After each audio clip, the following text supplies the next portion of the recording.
4 destructive habits that keep Christians weak. Let me start with እነዚህ አራት ልምምዶች በህይወታችሁ ውስጥ ካለ ደካማ ክርስቲያን እንድትሆኑ ያደርጋችኋል። የእውነት ህይወታችሁ መቀየር ከፈለጋችሁና ከእግዚአብሔር ጋር ያላችሁን ህብረት ማስተካከል ከፈለጋችሁ አንድ ጊዜ የምትሰሩትን ነገር አቁማችሁ ይህችን አጭር መልእክት እንድታዳምጡ እንፈልጋለን። ዲያብሎስ ብዙ ክርስቲያኖችን እያደከመና እያፈዘዘ ያለው ዲያብሎስ የበለጠ ብርቱ ስለሆነ አይደለም። እነዚህ ክርስቲያኖች እየደከሙና እየፈዘዙ ያሉት ቀን በቀንና ቀስ በቀስ እያዳበሯቸው በመጡት ልምዶች ነው። ሰዎች እነዚህ ልማዶች እየተለማመዱ ቀስ በቀስ ራሳቸውን ማጣት ይጀምራሉ። ዕብራውያን ሰዎች ምዕራፍ 12 ከቁጥር 1 ጀምሮ እንዲህ ይላል፣ እኛ ደግሞ ሸክምን ሁሉ ቶሎም የሚከበንን ኃጢአት አስወግደን ይለናል። ይህ ማለት በህይወታችን ውስጥ ሳናውቀው ከባድ ሸክም ቀስ እያለ እላያችን ላይ እየተጫነ የሚመጣ ኃጢአት አለ ማለት ነው። ይህ ሸክም እንድንጓተት ያደርገናል። እስኪ ደካማ ክርስቲያን የምንለው ምን አይነት ክርስቲያን ነው? በመጀመሪያ በቀላሉ ተስፋ የሚቆርጥ ነው። ከዛ በኋላ በቀላሉ ኃጢአት ውስጥ መግባት ይችላል፣ ማለትም በቀላሉ ይታለላል። ሶስተኛው ደግሞ አይጸልይም። የክርስቲያን የመጣበትን መንፈሳዊ ጦርነቶች በሙሉ ለመሸነፍ ቅርብ ነው። የሚያስፈራው ይህ ብቻ አይደለም። ኢየሱስን የፈለገ ያክል ብትወዱት እንኳን መንፈሳዊ ህይወታችሁ ደካማ ሊሆን ይችላል። ዛሬ የምንመለከተው አራት መንፈሳዊ ህይወታችሁን ሊያደቅና ሊያደክም የመጡ ነገሮችን ነው። እነዚህን አራት ልምምዶች በማወቅ እንድትሰብሩት እንፈልጋለን። ይህን ካደረጋችሁ በኋላ መንፈሳዊ ህይወታችሁ ሲቃናና የእግዚአብሔርን ኃይል በህይወታችሁ ላይ ማየት ትጀምራላችሁ። አዲስ የሆነ የመንፈሳዊ ደረጃ ውስጥ ትቀላቀላላችሁ። በጥሞና አዳምጡ። የመጀመሪያው መንፈሳዊ ድካምን የሚፈጥረው የእግዚአብሔርን ቃልና ጸሎትን ችላ ማለት ነው። ኢየሱስ ክርስቶስ መጽሐፍ ቅዱስ ላይ አንድ ነገር በግልጽ ሲናገር እናያለን። የማቴዎስ ወንጌል ምዕራፍ 26 ቁጥር 41 እንዲህ ይላል፣ ወደ ፈተና እንዳትገቡ ትጉና ጸልዩ፣ መንፈስስ ተዘጋጅታለች፣ ሥጋ ግን ደካማ ነው ይላል። አያችሁ፣ አብዛኛው ክርስቲያን በኃጢአት ውስጥ የሚወድቀው ድንገት ጧት ሲነሳ ከእግዚአብሔር መንገድ ፈቀቅ እላለሁ ብሎ አስቦ ሆን ብሎ እያደረገው አይደለም። ይልቁንስ በኃጢአት የሚወድቁት ችላ በማለት ምክንያት ነው። ከእግዚአብሔር ጋር የሚያሳልፉትን ጊዜ ማስጠበቅ ይከብዳቸዋል። አስቡት እስኪ፣ ለቀናቶች ያለ ምግብ የምትቆዩ ከሆነ ሥጋችሁ እጅግ በጣም እየደከመ ይመጣል። ከዛም አልፎ ቀስ በቀስ ሥጋችሁ እያዘገመ ይመጣል። መንፈሳዊ ህይወትም ከዚህ ጋር የሚመሳሰል ነው። የእግዚአብሔር ቃል መንፈሳችሁ የሚመገበው ምግብ ነው። ጸሎትም ልክ እንደዚሁ ስትጠሙ የምትጠጡት ውሃ ነው። ያለ እነዚህ ሁለት ነገሮች በእርግጠኝነት እየደከማችሁ ትመጣላችሁ።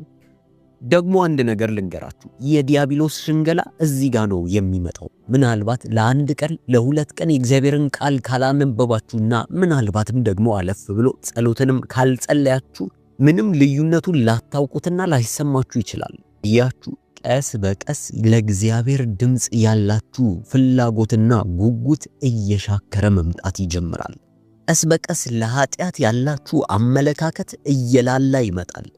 በእግዚአብሔር ላይ ያላችሁ እምነትና በውስጣችሁ ያለው የመንፈስ መቀጣጠል እየደረቀ ይመጣል። ስለዚህ ይህ ነገር በህይወታችሁ ካለ ማቆም አለባችሁ። ለማቆም ደግሞ መጽሐፍ ቅዱሳችሁን ማንበብና መጸለይን እንደ አንድ ጊዜ ሥራ አትዩት። ልክ እንደ መንፈሳዊ መክሰስ አታርጉ። ይልቁንስ የዕለት ዕለት እንጀራችሁ አድርጉ። ለምሳሌ ቀናችሁን ስትጀምሩ በስልክ ከመጀመር ይልቅ ከእግዚአብሔር ጋር ጊዜን በማሳለፍ መጀመር ትችላላችሁ። መጽሐፍ ቅዱሳችሁ መልሶ እስኪያወራችሁ ድረስ አንብቡት። ልባችሁ ለእግዚአብሔር እስኪቀርብ ድረስ ጸልዩ። ይሄ እኮ አማራጭ አይደለም። ይልቁንስ መንፈሳዊ ዓለም ላይ መቆየት ከፈለጋችሁ የግዴታ ነው። ምናልባት አሁን ያላችሁበት ሁኔታ መጽሐፍ ቅዱስ ለማንበብ እንኳን የማይገፋፋ ሊሆን ይችላል። ምናልባትም ደግሞ መጽሐፍ ቅዱስን ካነበባችሁና ከእግዚአብሔር ጋር ህብረት ካረጋችሁ እጅግ ርቃችሁ ሊሆን ይችላል። ይገባኛል። አለፈ ሲል ደግሞ መጽሐፍ ቅዱሳችሁን የማንበብም ሆነ የመጸለይ ምንም አይነት አቅሙ ላይኖራችሁ ይችላል። ይሄንንም እረዳለሁ። እዚህ ሁሉ መፍትሄ አንድ ነገር ነው። መንፈስ ቅዱስን እውነቱን ተናዛችሁ እንዲረዳችሁና አቅም ጉልበት እንዲሆናችሁ ለምኑ። እስኪ ከዛ በኋላ ሄዳችሁ መጽሐፍ ቅዱሳችሁን ገልጣችሁ ለማንበብ ሞክሩ። አይታችሁት የማታውቁት ረሃብ ውስጣችሁ ይጨመራል። ደግሞም የመጸለይ ረሃብ ከመጸለይ የሚመጣ ነው። ወደ ሁለተኛው እንምጣ። ሁለተኛ መንፈሳዊ ህይወታችሁን ሊያደቅ የሚሞክር ነገር በዓለማዊ ተጽዕኖዎች መሳብ ነው። መጽሐፍ ቅዱሳችን በሮሜ 12:2 ላይ እንዲህ ይለናል፣ በልባችሁ መታደስ ተለወጡ እንጂ ይህንን ዓለም አትምሰሉ ይለናል። የምታዩት የምትሰሙት ደግሞ በስልካችሁ ወደታች ያረጋችሁ የምትመለከቱት ነገር ከዚህ ዓለም የሚመነጭ ከሆነና እግዚአብሔራዊ ካልሆነ ከእግዚአብሔር በመራቃችሁ አትገረሙ። እግዚአብሔር የነበራችሁ ናፍቆትና ያ ቅንዓት ቢጠፋ አትገረሙ። ቆሻሻን በአይናችሁና በጆሮአችሁ በኩል አታስገቡ። እያንዳንዱ የምትመለከቱት ነገርና የምታዳምጧቸው ነገር ወይ ስጋችሁን ይመግባል ወይ መንፈሳችሁን ይመግባል።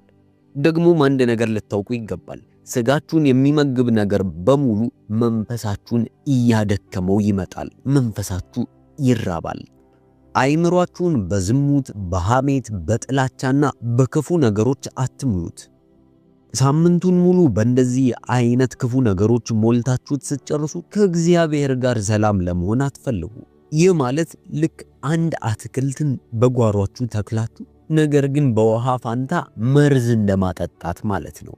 ያ አትክልት ብትፈልጉም ባትፈልጉም በፍጹም አያድግም። የአንድ ሳምንት ፈተና ልፈትናችሁ እፈልጋለሁ። ለአንድ ሳምንት ለሚያክል ጊዜ ከሚዲያ ራቁ። በምታዩት ፊልም ፋንታ ሙዚቃን፣ መዝሙርን ከፍታችሁ አዳምጡ። ለረጅም ሰዓት በቲክቶክ ወይም በፌስቡክ ላይ የምታጠፉትን ጊዜ የእግዚአብሔርን ቃል ለማዳመጥ አውሉት። ዛች አንድ ሳምንት በኋላ ህይወታችሁ እንዴት ለውጥን እንደሚያመጣ ዝም ብላችሁ ተመልከቱ። ይህ የሚሆነው ትክክለኛ ነገርን ስለምትመገቡ ነው። አያችሁ፣ በመጽሐፍ ቅዱስ ላይ አንዱ ነብይ ጥቅልሉን እንዲበላ ታዞ ነበር። በህይወት ዘመኔ አንድ ጊዜ እኔም እንደዛ ያረኩኝ ያክል ተሰምቶኛል። የእግዚአብሔርን መጽሐፍ ቅዱስ ሳነብ መጽሐፉን እየበላው ያለው ይመስለኝ። አዎ፣ የእግዚአብሔርን ቃል ተመገቡት። በዚህ ዘመን የምንበላው ጥቅልል ምንድነው? የሶሻል ሚዲያ፣ የቲክቶክ ጥቅልል ወይንም የተለያዩ ቆሻሻዎችን ወደ ውስጣችን እያስገባን ይሁን? በርግጥ ሶሻል ሚዲያን እየተቃወምኩ አይደለም። ለመልካም ነገር ልትጠቀሙት ወይም መልካም ነገር ልትሰሙበት ትችላላችሁ። ነገር ግን እየተመገባችሁ ያለው ነገር እየተሰማችሁ ያለው ስሜት ነው። ምግባችሁ ከስሜታችሁ ጋር በቀጥታ ይገናኛል። ለስጋችሁ የምትዘሩ ከሆነ በስጋችሁ ታጭዳላችሁ። ለመንፈሳችሁ እየዘራችሁ ከሆነ ለመንፈሳችሁ ታጭዳላችሁ። ስለምትዘሩት ዘር ልትጠነቀቁ ይገባል። መልካም መሬት ላይ ወርውሩ። ሁሉ ጊዜ ለሰዎች የምመክረው ምክር ይህን ነው። ለአንድ ሳምንት ወይም ለጥቂት ጊዜያት ከሶሻል ሚዲያ ማለትም ልክ እንደነ ቲክቶክ እና ፌስቡክ አይነት ሚዲያዎችን ማቆም። በእርግጠኝነት ይህንን ካረጋችሁ በኋላ ከሳምንት በኋላ እንደ ድሮ ልትጠቀሙ አትችሉም። ነው ቁም ነገሩ ሶሻል ሚዲያን ሙሉ ለሙሉ ማቆም አይደለም። ይልቁንስ በተለየ መንገድ ሶሻል ሚዲያን መጠቀም ነው። ለተወሰነ ጊዜ ለራሳችሁ ጊዜ ስጡ። አስታውሳለሁ እኔ ይህንን ተመሳሳይ ነገር አድርጌ አውቃለሁ።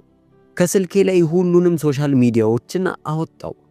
የሚገርማችሁ ይህን ያረኩት ከብዙ ወራት በፊት ነው። ነገር ግን አብዛኞቹን ሶሻል ሚዲያዎች ድጋሚ እንኳን አልጫንኩትም። ለምሳሌ ልክ እንደ ትዊተር፣ ሊንክድኢን አይነት አካውንቶች አሁንም ድረስ የሉኝም። አያችሁ፣ አንዳንዶቹ ግን ለኔ መርዞች ነበሩ። አንዳንዶች አፕሊኬሽኖቹ ለፈተና እንድመቻች ያደርጉኝ ነበር። ይህንን ምን እያልኩ እንደሆነ በእርግጠኝነት ታውቃላችሁ። አንዳንድ ጊዜ የማያቸው የፖለቲካ ዜናዎች ሙሉ በሙሉ አስምጦ ይዞኝ ነበር። ምክንያቱም አንዳንድ እይታዎችን አበላሽቶታል። ከዚህ በኋላ ነው ብዙ የሶሻል ሚዲያ አጠቃቀሜን የቀነስኩት። መንፈሳዊ ህይወታችሁ እንዲመገብ ከፈለጋችሁ አሁኑኑ ያልኳችሁን ነገር አድርጉት። ስጋችሁን ብቻ አትመግቡ። ሶስተኛው እንድትደክሙ የሚያደርጋችሁ ከእግዚአብሔራዊ ህብረት ስትርቁ ነው። እግዚአብሔር ከሰጣችሁ ህብረትና ቦታ አትራቁ። እግዚአብሔር ቃል ወደ ዕብራውያን ሰዎች ምዕራፍ 10 ቁጥር 25 ላይ እንዲህ ይለናል፣ በአንዳንዶችም ዘንድ ልምድ እንደሆነው መሰባሰባችንን አንተው፣ እርስ በእርሳችን እንመካከር እንጂ ይልቁንም ቀኑ ሲቀርብ እያያችሁ አብልጣችሁ ይህንን አድርጉ ብሎ ያዘራል። ዲያብሎስ አንዱ የሚወደው ነገር አማኞችን መነጠልና ማውጣት ነው። ልክ አንድ ከሰል ከምድጃው ላይ ሲወጣ በፍጥነት እሳቱን እንደሚያጣው ሁሉ አንድ ክርስቲያን ከህብረት ውስጥ ሲነጠልና ሲወጣ መንፈሳዊ ህይወቱ ልክ እንደዛው ይቀዘቅዛል፣ ይጠፋል። አያችሁ፣ አንድ ነገር በግልጽ ልንገራችሁ፣ ቤተክርስቲያን ብቻ መገኘት በቂ አይደለም። ይልቁንስ ልትተከሉ ይገባል። ሰዎች ያስፈልጓችኋል፣ ወንድሞች እህቶች ያስፈልጓችኋል። ሊያውቃችሁ ሊረዳችሁና ለእናንተ ሊጸልዩላችሁ የሚገቡ ወንድምና እህቶች ያስፈልጓችኋል። መንፈሳዊ ምግባችሁና መንፈሳዊ ህብረታችሁ በሳምንት አንድ ጊዜ የዩቲዩብ ላይ የሚገኝ መንፈሳዊ ትምህርትን ማዳመጥ ከሆነ በፍጹም ተሳስታችኋል። ህብረት ልታረጉ ይገባል። ብረት ብረትን ነው የሚስለው። ተመሳል ከፈለጋችሁ ሶሻል ሚዲያ ላይ የምታዩት ትምህርት ወይም በሳምንት አንድ ጊዜ ቤተክርስቲያን የምትሄዱት በቂ አይደለም። አጥቢያ ቤተክርስቲያን ውስጥ ልትተከሉ ይገባል። ቤተክርስቲያኖች ውስጥም ከተተከላችሁ ከሰዎች ጋር ልትቀራረቡና አንድ ቡድን ውስጥ ልትገቡ ይገባችኋል። እውነቱን ስነግራችሁ አብዛኛውን ጊዜ ክርስቲያኖች ደካማ የሆኑበት ምክንያት ብቻቸውን ስለሆኑና ብቻቸውን ስለሚጋፈጡ ነው። ዲያብሎስ ልክ እንደዚህ ሰበቦችን እንድታበዙ ይፈልጋል። ከዛ በኋላ ቀስ በቀስ የተሰጣችሁን ኃይል እየመጠጠ ይወስድባችኋል። በእርግጥ ይህ ማለት በቤተ ክርስቲያን ውስጥ ብዙ ጓደኞች ልታፈሩ ይገባል ማለት አይደለም። ይልቁንስ አንድም ሰው ቢሆን አይናችሁን እያየ እንዴት ናችሁ ብሎ ከልብ የሚጠይቃችሁ ሰው ግን ያስፈልጋል። በዛ መልኩ በእርግጠኝነት ተጠነክራላችሁ። የመጨረሻውና እጅግ በጣም አሳሳቢ የሆነው ልምድ ላይ ደርሰናል። ይህ ልምድ በአብዛኞች ክርስቲያኖች ዘንድ ልማድ ሆኗል። ደግሞም መስበር አለባችሁ። አራተኛው ሚስጥራዊ ኃጢአትን መታገስና ማባበል ነው። ማለትም በድብቅ የሚደረጉ ኃጢአቶችን መታገስ። የእግዚአብሔር ቃል በመዝሙረ ዳዊት ምዕራፍ 66 ቁጥር 18 ላይ እንዲህ ሲል ይነግረናል፣ በልቤስ በደልን አይቼ ቢሆን ጌታ አይሰማኝም ነበር ይለናል። አያችሁ፣ ድብቅ ኃጢአት ማለት በጎማ ውስጥ ያለ ትንሽ ቀዳዳው እንደማለት ነው። ለተወሰነ ሊያስኬዳችሁ ይችላል፣ ነገር ግን መተንፈሱና መበላሸቱ የማይቀር ነው። መንፈሳዊ ጥንካሬያችሁን፣ መንፈሳዊ ድፍረታችሁንና ከእግዚአብሔር ጋር ያላችሁን ቅርርብነት ይገለዋል። እንዲሁም ይህ አደገኛ ነው፣ ምክንያቱም ድብቅ ኃጢአት ከእግዚአብሔር እንድትደበቁ ያረጋል። በእግዚአብሔር ውስጥ ከመደበቅ ይልቅ ከእግዚአብሔር መደበቅን ያመጣል። እስኪ ይህን ስናገር ማን ትዝ አላችሁ? አዳም በድብቅ በሰራው ነገር ምክንያት ከእግዚአብሔር ሸሸ፣ ተደበቀ። ልክ እንደዚሁ ድብቅ ኃጢአት ከዝማሬ ከግንኙነትና ከጸሎት እንድትረቁና ቀስ በቀስ እንድትሸሹ ያደርጋችኋል። በብርሃን ከመመላለስ ይልቅ በጥላ ውስጥ መመላለስ ይቀላችኋል። ይህን ስናገር በልባችሁ ለተሰማችሁ በሙሉ አንድ መልካም ዜና አለኝ።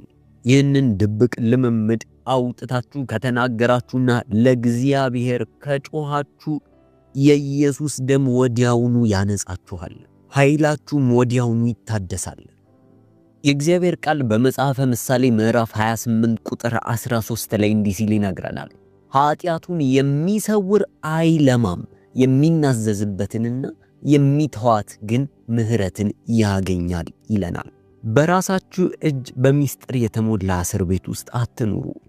ተናዘዙት። እሱ እናንተን ከመግደሉ በፊት እናንተ ቀድማችሁ ግደሉት። ብዙ እግዚአብሔርን የሚወዱና የሚያገለግሉ ሰዎች ውስጣቸው የነበረውን እሳት ሲያጡ አይቻለው። እንደዛ የሆነው ምናልባት ወሲባዊ ፊልሞችን ስላዩ፣ ስለዋሹ፣ ስለሰረቁ ወይም ደግሞ ስለዘሙቱ አይደለም። ይልቁንስ በውስጣቸው አንድ የተገነባ ነገር አለ። መንፈሳዊ ጥንካሬያቸውን የሚበላ የተገነባ ነገር በደል ይባላል። አያችሁ፣ ለአንድ ሰው መንገር ያለባችሁ ነገር ኖሮ ነገር ግን ለዛ ሰው ያንን ነገር ሳትነግሩት ስትቆሩ እጅግ በጣም ያቁነጠንጣችኋል። ለዛ ሰው መናገር እንዳለባችሁ ያለው ስሜት አያስቀምጣችሁም። እስክትነግሩት ድረስ ውስጣችሁ ሰላም አይሰማም። ነገር ግን ያንን ነገር ልክ ስትነግሩት ወዲያውኑ ውስጣችሁ ይተነፍሳል። ወደ ብርሃን እስካልወጣችሁ ድረስ በጨለማ ውስጥ ትኖራላችሁ። አያችሁ፣ በእግዚአብሔር ፊት አለመናዘዛችሁ እጅግ በጣም አደገኛ ነው። ምክንያቱም ስር እየሰደደ የሚመጣ ነው። ምንም ቢከብድ ምንም ቢያስፈራ ለእግዚአብሔር ለአባታችሁ መናገር ይሻላል። ከእግዚአብሔር ጋር ግንኙነቱን ከፈለጋችሁ መናገር፣ መናዘዝና ነገሩን ለእግዚአብሔር መስጠት ግዴታ ነው፣ አማራጭ አይደለም። ነፃ መውጣት እስከፈለጋችሁ ድረስ ለእግዚአብሔር ሁሉንም ነገር መናገር አለባችሁ። አሁን የነገርኳችሁን እነዚህን 4 ነገሮች በፍጹም እንዳትረሱ። የመጀመሪያው ጸሎትና የእግዚአብሔርን ቃል ችላ ማለት፣ ሁለተኛው በዓለማዊ ተጽዕኖ ውስጥ መዋጥ፣ ሶስተኛው እግዚአብሔር ከሰጣችሁ እግዚአብሔራዊ ስፍራ መራቅ፣ አራተኛና የመጨረሻው ሚስጥራዊ ኃጢያቶችን መለማመድ፣ ዝም ማለት። እነዚህ 4 ነገሮች በጸጥታ መንፈሳዊ ብርታታችሁን የሚበሉ የሚሰረስሩና የሚገሉ ነገሮች ናቸው። መልካሙ ዜና ግን ከዛሬ ጀምሮ እነዛን ልምምዶች ልትገሏቸው ትችላላችሁ። ምናልባት አንዱን ወይም ደግሞ 4ቱንም ልማዶች በህይወታችሁ ላይ ተመልከታችሁ ሊሆን ይችላል። እንደዛ ከሆነ አሁን አብረን እንጸልያለን። ጌታ ኢየሱስ ሆይ በዛሬው ቀን እናዘዛለሁ። እነዚህ ልማዶች በህይወቴ ስለማመድ ቆይቻለሁ፣ አድክመውኛል። እግዚአብሔር ሆይ ይቅር በለኝ። ያንተን ቃል ችላ ስላልኩ ይቅር በለኝ። ክፉና አንተ የሌለህበትን ነገር ስመገብ ስለቆየው ይቅር በለኝ። አንተ የማትፈልጋቸውን ኃጢያቶች ስለማመድ ስለቆየው ማረኝ። ከዛሬ ጀምሮ እነዚህ ልማዶች ለመተው ወስኛለሁ፣ አልፈልጋቸውም። በመንፈስህ ሙላኝ፣ አጠንክረኝ። በድጋሚ ባንተ ፍቅር እሳት እንድቀጣጠል እርዳኝ። በኢየሱስ ስም አሜን። የእውነት ከልባችሁ ከጸለያችሁ እንኳን ደስ አላችሁ። ጌታ ኢየሱስ ክርስቶስ ሊረዳችሁ ዝግጁ ነው። ከዛሬ ጀምሮ ህይወታችሁን ለማስተካከል ጣሩ። ልክ ነገ በማለዳ ስትነሱ ከስልካችሁ በፊት መጽሐፍ ቅዱሳችሁን ለመክፈት ሞክሩ። ያ ስጋችሁን የሚመግበውን ነገር አጥፉት። ከዚህ ሰዓት ጀምሮ ህይወታችሁን ለመለወጥ ተነሱ። የእውነት ይህ መልእክት ጠቅሞኛል፣ ለውጦኛል ብላችሁ ካሰባችሁ ለአንድ ጓደኛችሁ አጋሩት። በእነዚህ በ4ቱ ልማዶች ላይ ያላችሁን ሐሳቦች በኮሜንት ሴክሽን ስር ጻፉልን። ይህ ትምህርት በምን መልኩ እንደለወጣችሁ በታች ባለው ኮሜንት ላይ አጋሩን። እናመሰግናለን።